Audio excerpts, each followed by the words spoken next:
From Oshkosh Community Media Services and the City of Oshkosh, this is the City Manager's Report. The City Manager's Report is your preview of the next Oshkosh Common Council meeting agenda and an update from your City Manager.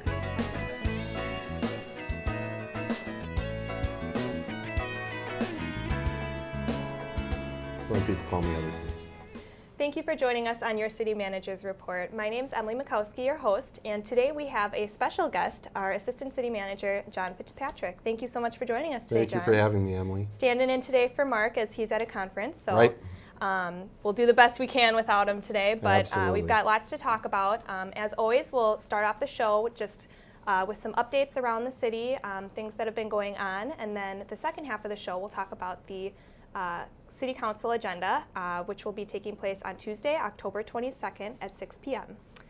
So let's get to our list first here. I know that budget is on top of everybody's mind right now. We've been reading about it in the papers and online, and just a lot of things going on with that. So if you'd like to just kind of take us through your thought process, I know you work a lot with Mark on the budget. Can you just tell us how all of this comes together and what you guys do? Sure, I'd be happy to. City Manager Roloff does a great job with the budget. He really takes his time and tries to involve as many department heads as he can in the process and gather as much information as he can. And the last several budgets have been very difficult because our resources have been constrained. Mm-hmm. So that's really the starting point, trying to gather information and see where we're at and where we need to be. And he does a very good job just orchestrating that whole process. Mm-hmm. So. And I know he kind of talks to the department heads too and tells them if, I think it's like a 5% or something like that. If they had to cut something, what would it be? He does, and maybe it would be helpful for me to just go through that process. Definitely. One of the things that he does when he starts with the process is, he takes a look at the revenues that we have that we can expect, the expenditures that we anticipate, and then tries to determine where we're at in terms of whether or not we have a surplus or a gap. This year, unfortunately, we have a gap of about between $2.8 and $2.9 million. So that was the starting point. And so he would then discuss with the department heads, the current state of affairs and where we're at and where we need to be, and then ask them for ideas as to how to close that gap. So one of the things that he does then initially is just start with the revenues. And as I know City Manager Roloff has talked about on the program before, revenues have been shrinking from the state. So our tax dollars go to Madison, and not as many come back to the city of Oshkosh, unfortunately, as they have in the past. So because we have less revenue, that's a starting point. So he's asked the department heads, where can we generate more revenue? Is that an option that's reasonable? Mm-hmm.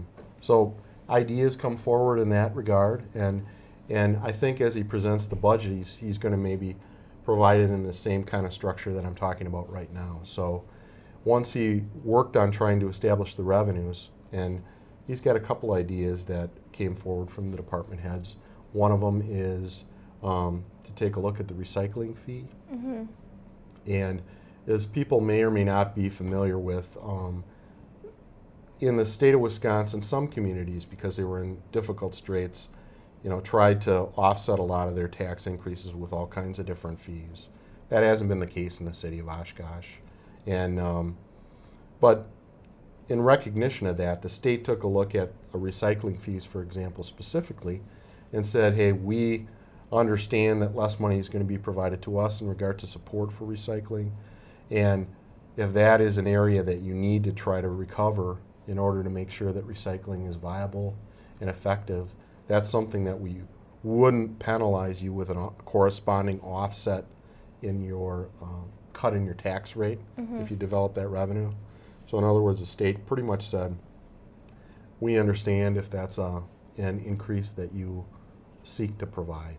Okay. So that was one example. All right, and then when we were briefing ourselves earlier, another example was assessments for different kinds of developments. Can you explain that a little bit? That was another idea that came forward from the department heads, and really, we have our assessment process, and we assess all the properties in the city of Oshkosh, and we have all those records on file.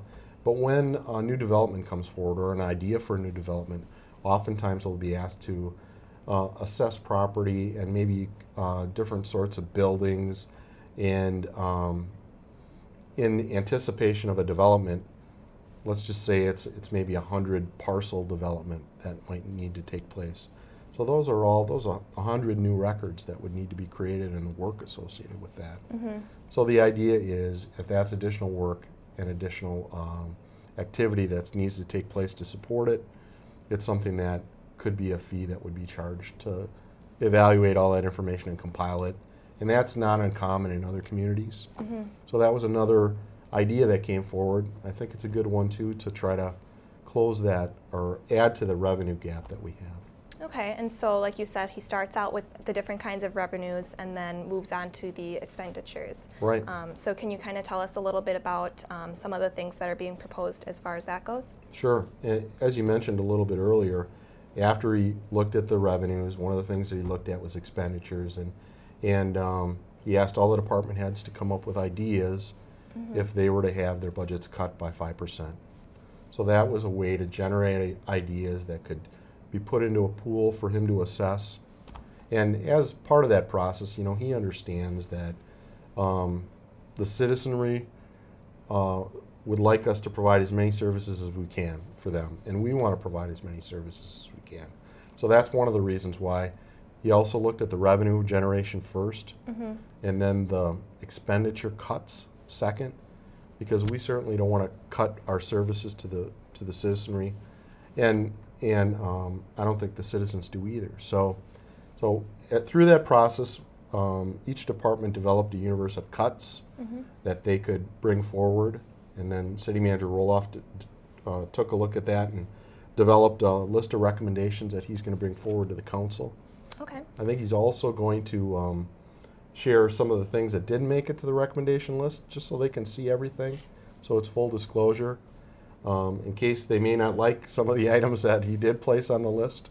So that'll also be part of this process. Okay, really just being 100% open with how everything's going. Absolutely, transparent, and I think that way it will help maybe provide an opportunity for the council members to understand his thought process and what he went through, and he'll certainly talk about that, and also the departments will talk about why they came up with the ideas they did and what were some of the trade-offs, and whenever we go through a process like this that involves cuts, it's very difficult, not only for the people who are responsible, the supervisors, and of course City Manager Roloff, but it's difficult for the employees too, to, even though in some cases it's just an exercise, it can involve their activities that they work very hard on. So it's it's a necessary process, but it can be taxing, that's for sure.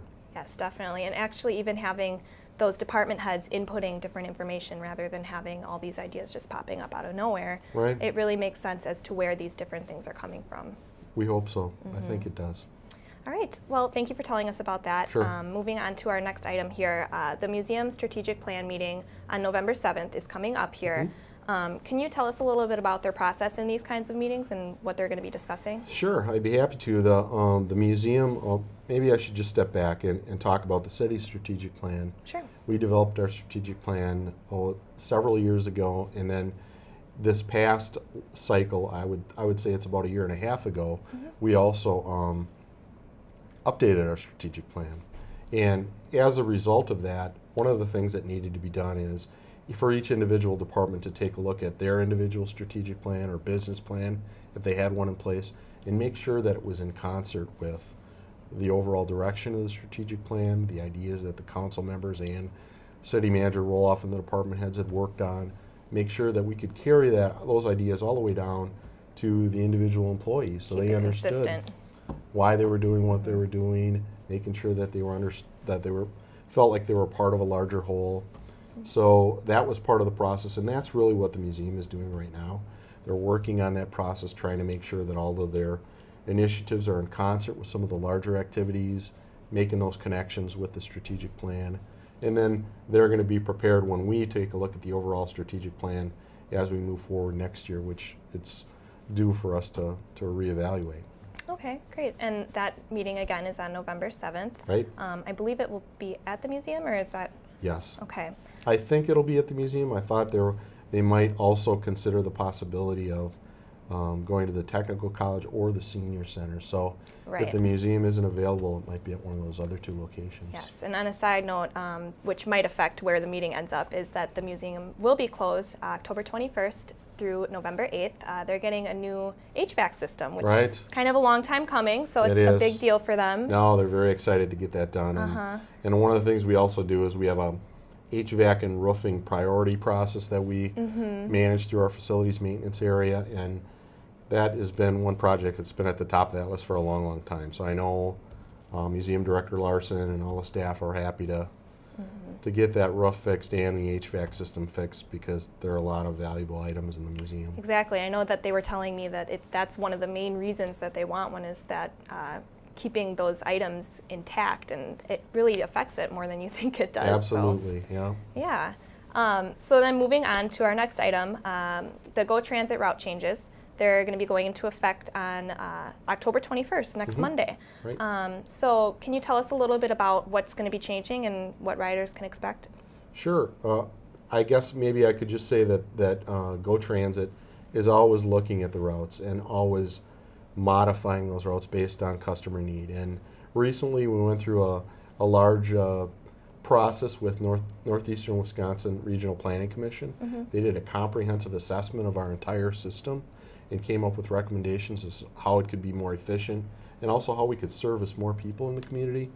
You know, the last time that had been done was quite some time, and the city has grown.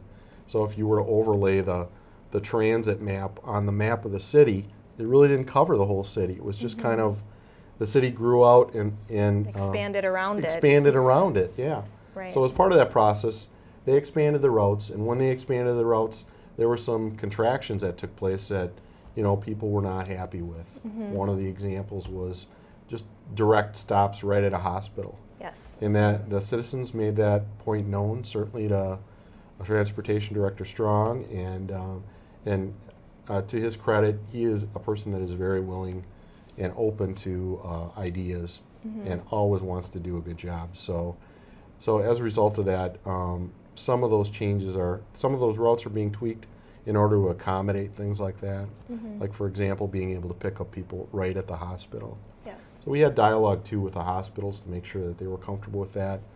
You know, in some cases in the past, they had expressed some concerns to us about us in those areas. So we wanted to make sure that they were okay with us re-entering those areas too. So that's really one area that I can touch upon that was improved. And it's really a perfect example of the whole continuous improvement mindset, is just making tweaks to these different things based on what you're seeing and the feedback that we're getting. So absolutely, it's really a good thing that it really shows that they're listening and seeing what works for people and what doesn't work. Right. So. And we want to be responsive and serve the citizenry in the best way that we can. So it was a good collaborative activity. Excellent.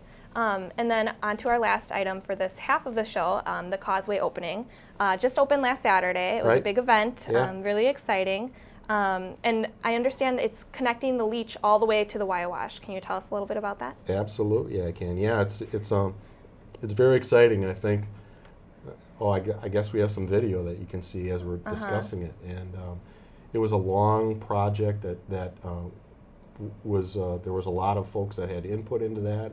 And yes, people can go from the Leech Amphitheater now all the way to the Wyowash Trail, which I think is, you know, in excess of 20 miles once you get to the trail itself, not even counting those legs, you know, inside the city of Oshkosh. So you can go from the Leech, you know, all the way down once it's fully completed with all the legs, fully completed from the Leech all the way through the university up to Fratello's. I think folks are familiar with that restaurant by the bridge there. And then take that all the way to the Highway 41 area. One of the things that people have already asked us for is an expansion of the trail on the, I guess it'd be the south side of the river along the golf course. And I think people are interested in maybe walking that loop from the golf course area over the 41 bridge, down around Eklund Motorsports over to Fratello's, across the bridge there, as kind of a mini loop. Yeah. So, I mean, that's something that hasn't been. It's always something to look forward to. That's right. It hasn't been set up yet, but I think it's something that folks are interested in us trying to evaluate to see whether or not it'd be possible. But it's Right. really a great opportunity for people to take advantage of the area.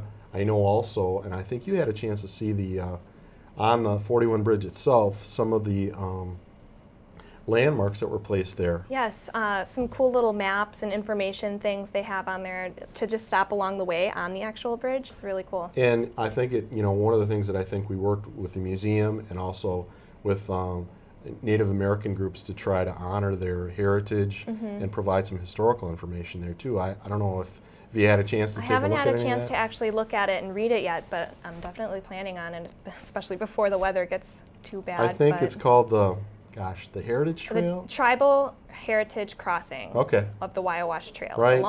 It's yes, it's there. Tribal Heritage Crossing of the Wyowash Trail. Right, and I So, think, you can go down and back, but Uh-huh. until we can get those legs completed up on the golf course side, you can't really. make it a whole continuous loop Right, without turning right. around. Yes. But I think there's a lot of interesting development that's going on there, and I think people we had an excellent turnout for the opening. Yes, I it was was exciting. They surprised. had a dog walk, as you can see, and a bike ride. I know they also had fishing demonstrations. They have a new little fishing area there at the bottom, so it looked really cool. It was a good example of collaboration, especially with the DOT. They did a fantastic job, I think, listening to what citizens wanted to see as part of that process and trying to incorporate as much of the Native history into that project as they could. All right, well, it's time for our little break that we're going to take here. And when we come back, we'll go over the City Council agenda meeting for Tuesday, October 22nd. You're watching City Manager's Report.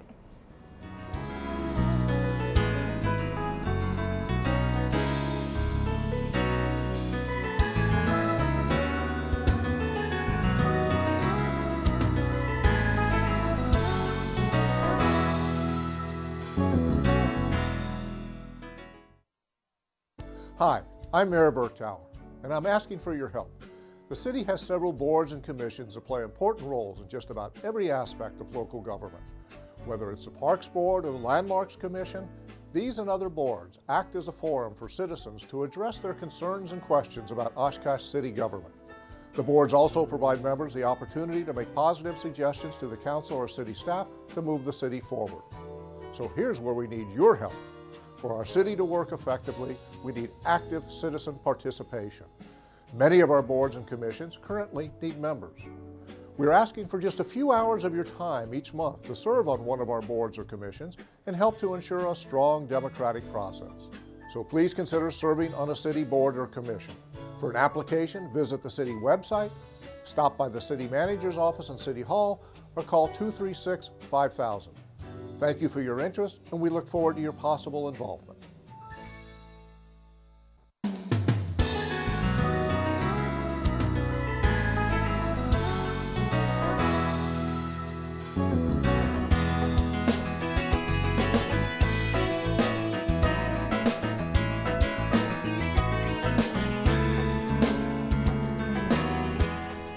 We're back on your City Manager's Report with our special guest, John Fitzpatrick, and now it's time to talk about our City Council meeting agenda for Tuesday, October 22nd.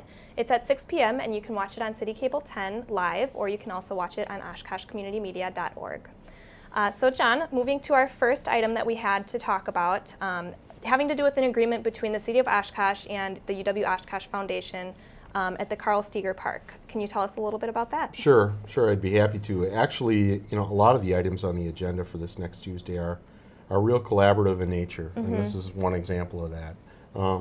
This is the park right as you come over the bridge. If you're traveling north, it's the park that's on the left-hand side, kind of on the university side of Wisconsin Avenue, and they're building their new welcome center there. If folks haven't had an opportunity to see that. And I know you said the building's almost done, too. It is. Okay. It looks like it's going to be a beautiful facility. And one of the things that they wanted to try to do with that area is provide an opportunity for more green space, and then see if there might be a way to relocate the parking lot that was right in front of that building in order to provide more accessibility to the building for people, but and also provide more accessibility to the parking lot for people that wanted to access the park and the trail. Okay. So through some negotiation, what we were able to work out with the university is they agree to maintain and have that green space be repurposed by the building there, and then also agree to move some of the all of the spaces, I believe, that were assigned there for access to the park to lot number 6. It's right at the end of Osceola, so it'll be a little bit easier for people to access the trail. It's a little bit closer. They won't have to traverse over a large area of grass to try to get down to the Riverwalk. Right. So I think it's really a good thing for the university because it really provides an opportunity for people for them to showcase their new building. It also provides some more green space. Oh, okay. Looking at the picture now, I understand where it is. Now And I can see it. It also provides a reuse of an existing parking lot that's already there. We're always trying to minimize impervious surface. You know, the more green we can make it, the better. So I think it's a win-win. The city retains ownership of all that property. So there's no property that's going to be changing hands or anything like that. So I think it's really a good outcome, and it's a good cooperative project between the folks at the university and the city of Oshkosh. A lot of positives coming out of that. Absolutely. Definitely. The next thing having to do with collaboration, I know you mentioned, is the approve the ambulance service with surrounding communities. Now, what does that mean, that ambulance serving other communities? Well, people may or may not know that well, I think they do know that we have some real fantastic firefighters and paramedics that are very dedicated. And because we are, blessed with that, those sorts of folks and their skills, we have the ability to work with the surrounding townships because I think they also recognize their ability. And so for some time now, they've contracted with us to provide emergency medical service to their communities. And for those areas or those people that live in the more rural area, it's really something that's critical for them, if they have somebody that is in need of EMS service, paramedic service. So we have quite a few folks that are communities that we do work with. What kind of communities are they specifically? Which towns or cities? Sure. Really, almost all the towns around us. I think I have maybe a list of some of them: Algoma, Black Wolf, Nakaima, Utica, Omro, town of Rushford, town of Winneconne, Poygan, and then we also work with the village of Winneconne and the city of Omro. So it's a lot of extra communities out there. there. It really is. It's a pretty big area that we serve, and again, it's another example of us trying to share services and work with the surrounding communities to try to make sure that we're doing as good a job as we can and not duplicate services, and assist the townships in providing a service that we have been doing. And I think they're pleased, with the job that we've been doing, and that's why they've agreed to re-enter into an agreement with us again for additional service going forward. Yes, and so this is really just an item to continue that service. Yep. And I didn't even realize that it was something that they don't have. So if we aren't doing this, then it's something that they go without. Is that correct? Well, they either go without or they would contract for the service with a private vendor. Some of those vendors are, there are not a lot of private vendors that are in our locale. So it may or may not be difficult for them to do that. But I think there's an advantage to have a consistent network of service provided. It provides kind of a consistent approach, and I think that the citizens, not only in the city of Oshkosh, but the surrounding townships, can take some comfort in that. Great. So. The next item we have, also kind of dealing with a little bit of the public works aspect, is the sanitary sewer rehabilitation on different streets. So can you describe that? Is that an ongoing project? It is an ongoing project, and that's what this agenda item is. It's really to award a bid for sanitary sewer rehabilitation on various streets. As part of the project that we've undertaken in regard to inflow and infiltration, this is one of the activities. It's part of it. It's making sure that all of our sewers are rebuilt in such a way where there's no leakage, there's no water that can seep into the sanitary sewer that really is intended maybe for the storm sewer. You know, a real good example that I can provide is maybe one whereby you know, folks might have noticed in the old days some of the old manholes had holes in the top of them for, you know, picks to be able to open them up and To lever lift the lid off. lift the lid off, right? You know, that's great for that purpose, but if it allows stormwater to go into a sanitary sewer, you know, then we're not using our resources most efficiently just to treat that sanitary sewer water and not treat stormwater. So we're trying to make sure that we look at every little aspect of stormwater management in addition to the ponds and some of the other things that we're doing, street sweeping. It's got to be a comprehensive approach in order to make sure that we're trying to get everything under control. It's all kind of interrelated in a way. Absolutely. Okay, and that actually has to do with the manhole rehabilitation that has been going on and will be starting up again next week. Exactly, yep. That's a replacement of those manholes that we used as an example, so. Great. And then moving on to our next item, approving the tax incremental district number 7, having to do with the South Shore redevelopment area in TIF district number 20. How is this a collaborative project? Well, this is a collaborative project really because we are using funds from one TIF district in order to support another. And our district number 7 has been, you know, very successful. And what we're able to do is, if it's meeting the performance that's been established for that district, and there's some surplus that's available, we can take those monies and help stimulate maybe an underperforming TIF. And for folks that don't know what that acronym is, it's a tax incremental financing district. And it's a way for us to try to revitalize areas that have been maybe diminished over time. Maybe there was an industrial area that is no longer operational, and we're trying to breathe new life into those areas. So we try to encourage investment by the use of a tax incremental financing district. So that's really what that's about. We've been pretty successful.